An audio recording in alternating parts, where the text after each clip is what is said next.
watching how believers are spreading hypocrisy.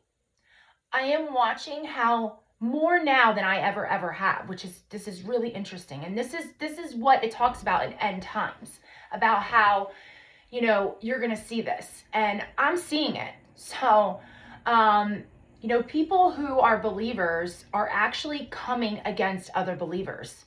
And I know that it talks about in the Bible that there are going to be false prophets and, people who are going to spread, lies and all of this different things and saying that it was God led and all of that. But let me tell you something. Anybody who is going to go around thinking that they know someone's spiritual journey with God when they don't know them and they have not walked in the shoes they have walked in for nearly even a mile, that is judgment, and that's hypocrisy. Okay, there's one proof of hypocrisy. For you, when someone says, the Lord came to me and, just, I don't know, put it on my spirit that I needed to just tell you this. There's going to be a fine difference. There's going to be a fine line there. Okay, there's going to be a huge difference between someone who's going to come and tell you something crazy. Your spirit isn't going to sit well with it. Okay. But I'm going to tell you from my own perspective that I have had people say to me that, oh, you claim to be a Christian. You claim to be a lover of God. Do you know how many times I have come back at them, and not in a nasty way, but in a very humbling, respectful way? And they did not respond. Okay? There's a reason why you didn't respond. There's a reason, okay? Because if you just read the messages and you just look back and you listen to the conversations, you will see the hypocrisy in it, okay? I mean, I'm seeing it everywhere, and I can physically point out a lot of the things that I'm seeing. But you know what? The hypocrisy is just going to unravel on its own because God reveals the concealed anyway. So I really try not to invest too much time in it. Although it is very upsetting and frustrating when you see that. But I know my walk in faith. You know your walk in faith.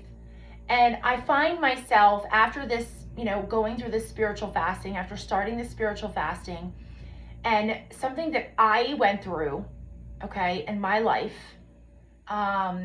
led me to that spiritual fasting. And thank God I went through that spiritual fasting when I did, because I was able to spiritually be led by God in many situations that I could have acted in a very wrathy way. Because no matter what, at the end of the day, I am human and you are human, okay? There's no denying that. You could say whatever you want, and you know what? You're not perfect. I'm not perfect. I'm a sinner.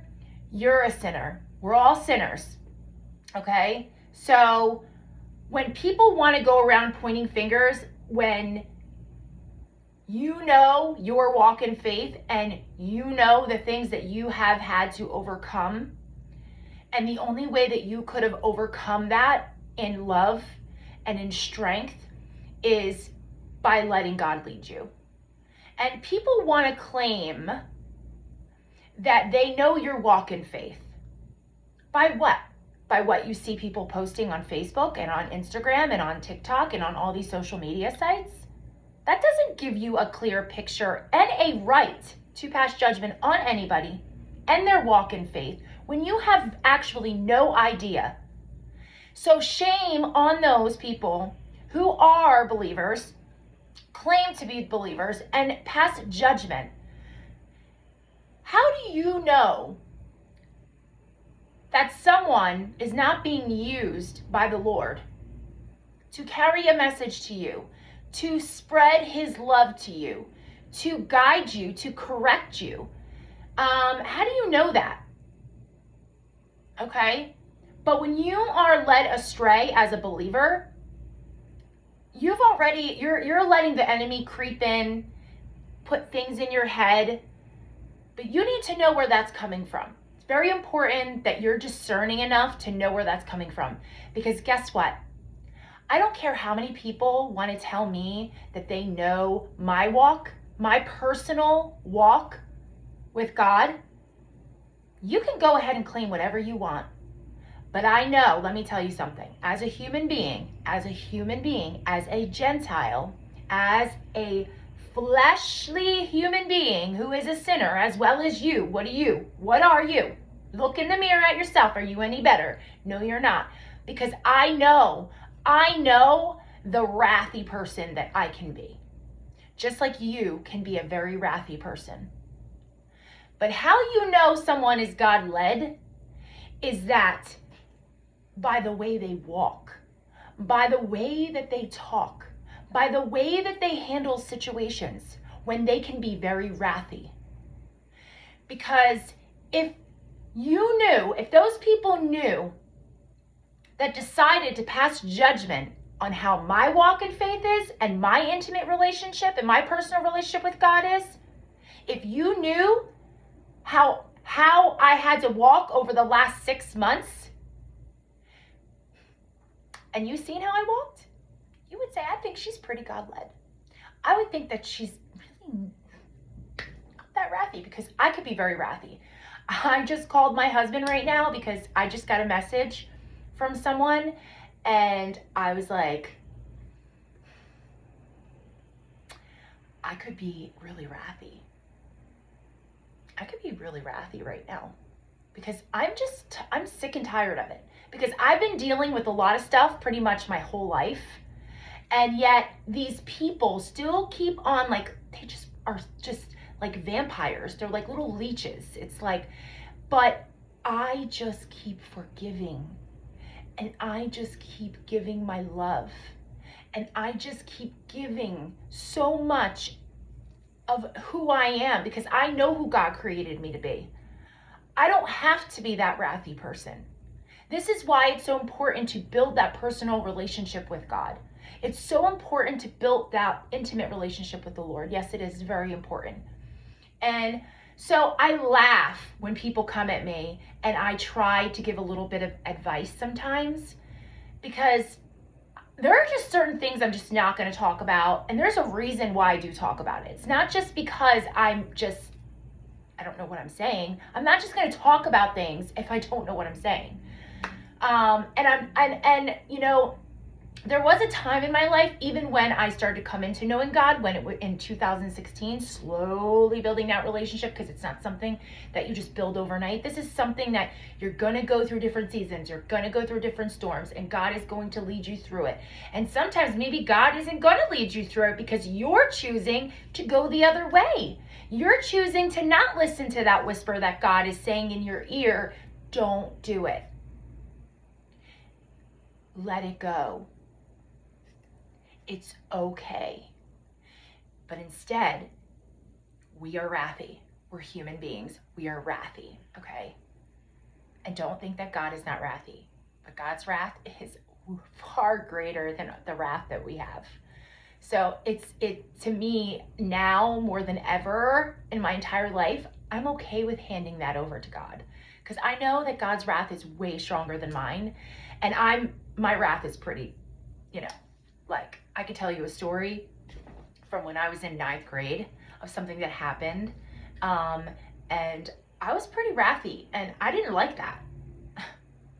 And I have also been through a lot more things in my life since then. So my wrath now is going to be way different than the wrath that there was in 9th grade. Okay? I'm 44 years old. And I understand why forgiving and loving and moving on and letting God handle it is the most wonderful, beautiful thing you can do, is surrender to Him. Surrender it all to Him. And that doesn't mean that you've forgotten what's happening. You're forgiving. It's for you. It's not for anyone else. And so Because at the end of the day, I know that this life here on this earth, it's temporary. All of these things, all of it, even this mug that I absolutely love, it's temporary. It's all temporary. Once you realize that, and then people say things to you and they want to say that you claim and you claim and you claim and you don't know who you are. Excuse me? Go ahead. Keep thinking that. Because you know what? It's interesting when people underestimate you, right? When they underestimate the power of God. When they underestimate the Lord and the power that he has, it's really interesting to watch all the things that take place in the world, all the things that happen. I'm definitely a seer. I see a lot of things. I see a lot of things that people don't see. And there are a lot of times where I don't talk about it, and there's a lot of times when I do talk about it. And I don't know about you, but I'm a believer to a point where I have this intimate personal relationship with God, and I hear him whisper, so much so that I'm not listening to anyone else. You know what I'm saying? And whatever God is going to lead me in, I know it's going to be good. It's not only going to be good for me and my life, it's going to be good for my family. It's going to be good for people that are around me. It's going to be good for those I don't know. It's going to be good for everyone, because that's what God wants. He wants good for everyone. And literally, we're watching how the world is being divided. Believers are being divided. Oh, you don't know God. Where everybody's like, oh, you're a false prophet. You're this, you're that, whatever. So if people really knew the walk that you walked and the decisions that you had to make, that's how you know someone is God-led. Because if they're not acting on their wrathy self from the wrath that they feel inside, and they are choosing to be led by the Lord and do the right thing, you're going to see that. You're going to see that in their life. And you know what? It's interesting because a lot of God-led people have found themselves very disconnected with the world and closing different doors, friendships, things like that, and very in very small circles. And that's not to say, I'm not a cliquey person. I'm not one to judge anybody. If you want to be cliquey, you have your little group, you have your little tribe, you have your little people that you connect with and whatever. And I'd say I have that too, but I don't ever exclude anybody from, how can I say it? I don't exclude anybody from making bad decisions. Do you know what I'm saying? Because everybody's capable of that. We're all human. We all make mistakes. For anybody to portray themselves as perfect and better than anyone else, to me, that's a red flag right now. That's a red flag. The minute that you try to claim that you are better than anybody else, or the minute that you try to pretend like you live this perfect life, that is a red flag for me. Because I know, because God knows that you are not perfect. He sees every single thing. And that is why things happen, and you are disconnecting yourselves from certain people, certain places, certain things, could be certain times. Maybe they'll come back into your life at a certain time, but you're disconnecting because God is seeing what's going on behind the scenes that you're not seeing. And there are things that have to take place so that you can be where God needs you in the future. So if that doesn't make sense, I don't know what else to tell you. But honestly, there are things that I don't really talk about, but when I talk about it, it's for a reason. I'm not just going to talk about things that just make no sense, that God just doesn't want to lead me in. And you know what? When you've overcome so many things and you look back and you're like, my goodness, even though before 2016, I didn't know God, I didn't have that personal relationship. I wasn't working on that personal relationship with him. I knew of him. I didn't have that relationship with him yet. But my God, my Heavenly Father has been walking me through my life since I can remember as a little girl, since literally I can remember. And I realized that before I was even a thought, before I was even born, God had already put purpose on my life. And it's really hard because I realize more now than ever that all of those things that I've had to endure and had to go through as a child and growing up and feeling betrayed by my own family and feeling betrayed by friends and feeling left out, feeling like the black sheep, feeling like, I could never be enough. I had people tell me that I could never be enough. I would never be enough. Just, you don't even understand like the things that I've had to go through as a kid. And I'm looking at this now as a strong believer and lover of the Lord. And I'm saying to myself, like, the only way that I could have walked through any of that, the only way that I could have made it through all of that and made it to where I am today, to continue on, learning and becoming more intimate with God, was I had to go through all that stuff, because it's like sometimes things have to just completely break you, and breaking is good. Breaking is good. So if you ever feel broken, don't think that God is not working on you. If you ever feel lost and you ever feel like you're not enough, don't ever feel like God is not working on you. Don't ever feel like God is not leading you, because his hand is on your life. And I can tell you that. I can promise you that. I can't promise anything else, but I can promise you the love that God has for you is more amazing than anything in this entire world or anyone could possibly ever give you in this world. And I pray that people will want to build that personal relationship with him.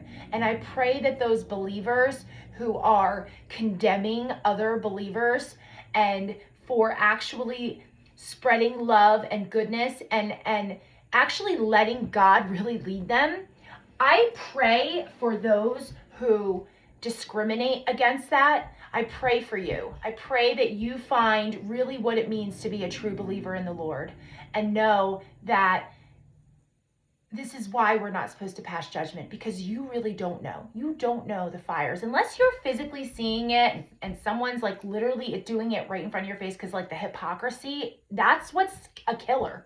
That's the killer of it all, is the hypocrisy in the way people talk and the way people write things on social media, and then the way that they walk in their daily life. And then they're like, they go to church and they read the Bible and they do this and they do that, but the way that they portray themselves on social media, the way that they do certain things, like, and come at other believers claiming things, but the hypocrisy is all over them. How can they claim anything? How can they claim any judgment when they have not even looked at themselves in the mirror? It makes no sense at all. So I suggest that believers get a grip. Get a grip on your personal relationship with the Lord. And that doesn't happen in church. I'm sorry, it doesn't. It might lead you into having that personal relationship with the Lord, okay? But your personal relationship and intimate relationship with God does not come from the church. It will help lead you and guide you depending on, where you are in your life. There are some churches you're going to go to, and it's just going to hit differently, and it's just not going to be what you need. God's going to lead you. There's so many churches, and churches now are like, it's like religious things, and religion is man-made. Let's just talk about the hypocrisy in that, okay? Because I've always and I think that's what kept me away from really wanting to get to know God and to build that personal relationship with God. And I can honestly say that now today, the religious aspect, okay, of knowing God is what turned me away, is what kept me away, because religion is man-made. I don't care what anybody has to say. Jesus didn't have a religion. Okay? Jesus didn't have religion. It was God. It was his heavenly Father. Okay? That's who it was. Okay? So we know this. And then you have other, religious groups who don't believe that Jesus even existed and don't, but you know what? The hypocrisy is just all over the world, all through different types of religions and, different belief systems and everything. And I am connecting with God on a very personal, intimate, relationship setting. Like, it's just different. It's like nobody's leading me in it. Nobody's pulling me this way. Nobody's sitting and reading the Bible with me. I'm not sitting in groups. I'm not hanging with certain religious people. I'm not connected that way. Like, it's just God. It's me and God. Me and God. And that's it. Me and God. Not me, God, and my group of people. And that's okay to have that group of people. So I'm not saying that. I'm not saying anything negative about that. I'm just saying that for me, building that personal relationship means that it's you and him. That's it. Not you, him, and the church, not you, him, and your religious groups, and you, him, and your religion, and you, him, and no, it's you and him. Okay? And so the more I keep seeing the hypocrisy, I'm just shaking my head. And I'm just like, like, I know you're here. I know you're seeing this, but like, we need you now. We need you. We need Jesus here. We need Jesus here. We need him literally to come back here and to straighten the voices out and to straighten the hearts of and the mindsets of believers who are not saying that you're not believers, because you are reading the Bible, but are you really building the personal relationship with God like you really need to be? And I am so grateful and so blessed that something that was horrific in my life, something that, it still is there to this day. I am so grateful and thankful for that horrific thing, for that horrible thing that has happened in my life. I am thankful for that, because it has brought me to know God. And I am very grateful, because I seen myself just literally dwindling away, like so easily, that the world could have so easily manipulated me. But God was like, no more, enough. You've dealt with enough your whole life since a little girl. Enough. We're done. And so the journey began, and here I am today, 2026. And it's such a beautiful thing. So I hope that you take time to get to personally know God. Don't let anybody sway you from that. And don't let anybody tell you what your walk in faith is about. And don't let anybody tell you that when you hear God whispering to you that there's anything wrong with you, because I hear God talking to me all the time. God talks to me all the time. And there were times where God would say things and I would listen, and then I'd wait, and then I would be like, okay, where are you? What's going on? And it could be like a whole year later. But now it's like I'm at a point where I'm like, he's answering like right away. He's answering me. Like I'm seeing him, where I'm calling him and I'm talking to him, and then he's answering right away. I mean, that is where I'm at right now in my faith. And that's not to say that things aren't going to come later, or, whatever, but like, I'm going to God when I'm not understanding something, when I'm frustrated about something, when I'm just like, you know what? And that doesn't mean you're not feeling emotions. That doesn't mean that you're not perfect. It's okay to tell yourself you're not perfect. Okay? But through him, you are good. Through him, he is going to lift you up with so much purpose, so much greatness. That's what matters. And again, remember that whatever is here, whatever you have, your money, your fame, fortune, your business, cars, your home, all the furniture, all the clothing, all that, it's all temporary.